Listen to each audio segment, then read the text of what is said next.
Oi, eu aprendi lá com o Spook House que quando a gente não quer que derrubem o nosso vídeo, a gente assiste numa tela um pouco da picaretagem da teologia da prosperidade que já chegou no budismo. Nem é a Monja Coen, infelizmente, dessa vez é aqui no budismo tibetano, no mestre Patrul Rinpoche, que tem passagens pelo Brasil, no templo Kandrolin ou de Shaolin, enfim, e deve ter passagem por muito lugar no mundo, onde se pagar ele deve estar indo. Vamos ver o que ele vai falar. Ai, ai, ai, isso é bem constrangedor. Hello, iluminadas e iluminados, sejam bem-vindos, vamos dar play. O significado de Sampalunda. Realizar os nossos desejos. Eu digo você, a minha própria experiência. 4 anos atrás, quando eu fazia meu trabalho de Dharma, a minha vida em família, o trabalho de Dharma, o financeiro, todas essas coisas, especialmente a obra de Dharma e as coisas financeiras e a minha família, e como uma pessoa e um praticante espiritual eu mesmo. Quando eu pagava, eu mesmo, eu dava o dinheiro, eu pegava, juntava os monges e fazia 100 mil. A reza é uma reza de meia página, dizendo eu ofereço tudo isso para Budas, Bodhisattvas, especialmente para Guru Padmasambhava, você é a joia que realiza os desejos, remova todos os nossos obstáculos e realize os nossos desejos. O que significa? Tão simples, direto e uma coisa inteira. Quando você tem um desejo, quando você realiza o desejo, é isso que você precisa, nada mais, só isso. É por isso que quando eu pagava essa reza,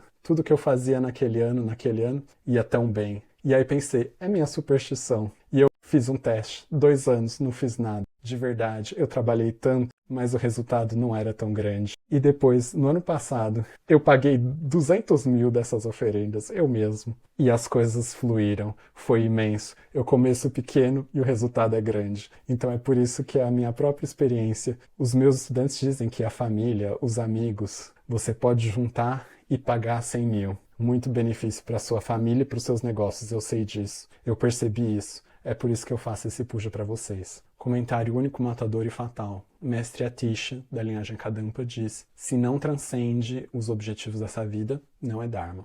Próximo. Eu digo para as pessoas, o que nós precisamos? Eu tenho boa saúde, mas o que eu não tenho, eu tenho problemas financeiros, não está muito bem. Então eu preciso de riqueza, resolver o problema financeiro. Mas a minha vida é muito curta. O médico falou que eu só vou viver mais 3 ou 4 meses. Não é bom. Então precisamos de longa vida, longevidade. Então, longevidade. Agora a gente tem boa saúde, tem o poder financeiro e a boa saúde. Mas você não está feliz? Aí não é bom. Precisa estar feliz. Para boa saúde, para prosperidade, longevidade, família e Dharma. Para riqueza, você oferece riqueza. Para boa saúde, você faz oferendas de remédio. Para longevidade, você solta vidas, liberta vidas. E para entendimento, você paga para publicarmos livros. Você acumula méritos e é isso que você recebe. É isso que Buda ensina. O que você faz, você recebe de volta. O mais importante é oferece 100 mil lamparinas e eu acho realmente que vai ser muito benéfico.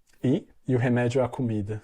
E o remédio eu gosto de dar para as pessoas pobres da Malásia. A gente junta o arroz e entrega para as pessoas da Malásia. É por isso que eu quero fazer não só para nós, mas oferecer para os Budas. A Malásia é um país onde tem uma população bastante supersticiosa, budista de origem chinesa, e é um lugar que dá muito dinheiro para as lamas e tem muito essa coisa com a superstição, então precisa desses rituais, dessas coisas. Acho bom que ele compartilhe os remédios e a comida, porque ele não dá conta de comer inteiro com os pobres, né? A questão é ver para onde vai o dinheiro. O que é a oferenda de lamparina? Lamparina é luz. Qual o benefício da luz? A luz quer dizer dissipar, remover. Remover o quê? Remover a compreensão errada. E todos os nossos problemas, sofremos no samsara, vêm de não ver, de não compreender. Imagina que você quer fazer um business, por exemplo. Você precisa ter uma ideia, você precisa ter uma compreensão clara e respostas. Se você tem problemas na família, você quer ter opiniões e entendimento e sabedoria para resolver o problema. Se você quer ser feliz, você mesmo, você precisa de uma compreensão clara. Eu sei, algumas pessoas acham que não é tão importante assim, mas todo mundo ganha dinheiro, não só o problema é a falta do dinheiro, mas o que a gente precisa de inteligência. Então, se você acumula alguma coisa e você acumula 100 mil, 100 mil, o significado por detrás é, quando você junta 100 mil, você paga 100 mil, você igualmente coleta o benefício de 100 mil. A estátua do Guru Rinpoche é muito sagrada. Eu trago muitas relíquias bastante sagradas, mais de 100 relíquias sagradas de Buda e até do próprio Buda eu trago e coloco no altar. e o faz oferenda, o efeito é imenso. Você vê, depois que você oferece, se você tem um bom coração, você vê mesmo o benefício. Eu mesmo, eu ofereço as lamparinas. Não é só que eu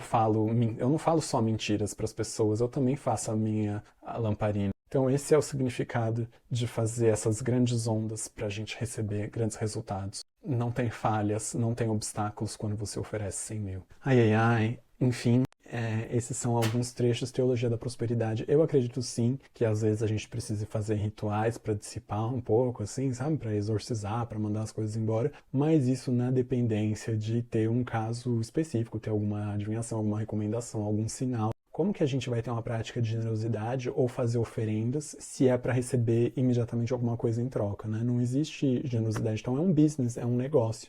Não quer dizer, né? Você está comprando, negociando ali com esse guru, com o Guru Rinpoche, com o Buda, né? Toma lá, dá cá. Então, uma coisa bastante preocupante que me lembra essa teologia da prosperidade importada, infelizmente, para o budismo tibetano. Tomem muito cuidado para vocês não caírem em golpe. Esse lama já teve no Brasil. Para mim é desqualificado, né? Quando a gente olha na própria linhagem Kadampa, mestre Dromtonpa, que é uma emanação de Avalokitesvara e discípulo principal de Atisha, já dizia, né? Ele olhava e falava assim, olha, infelizmente mesmo ali entre os monges velhos da primeira fileira, existem ainda alguns que a gente dificilmente pode dizer que são budistas, ou seja, se uma pedra pode estar nas profundezas do oceano, se ela estiver ali inteirinha por dentro, a gente cortar, vai estar seco. Então não é pela roupa que usa, não é por de onde veio a família, né? Parece que ele é irmão do Mingyur Rinpoche, o pai é o Tsoglen não sei o que Rinpoche, enfim, é uma família lá tradicional, Nyingma. Mas esse tipo de discurso é completamente incompatível com a motivação do altruísmo, com a motivação da renúncia, com o desenvolvimento da própria generosidade, porque não existe prática de oferenda nem de generosidade se você só, né, se cada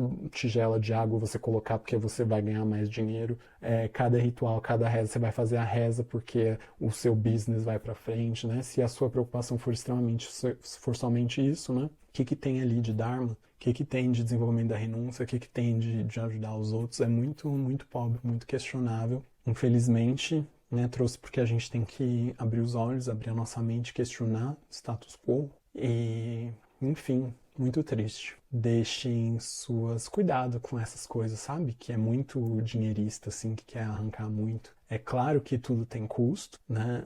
Os espaços de Dharma, os espaços budistas, tudo tem custo, mas a gente tem que ver aonde a gente amarra o nosso burro. Quer dizer, o que inspira a gente, o que move e o que é cabível e razoável dentro de uma motivação de Dharma, que deve ser a Bodhicitta, essa mente de grande altruísmo. É isso. Se inscrevam, curtam, compartilhem, vídeo polêmico, né? Fortíssimo. E cuidado com essa gente picareta. Obrigado. Tchau, tchau.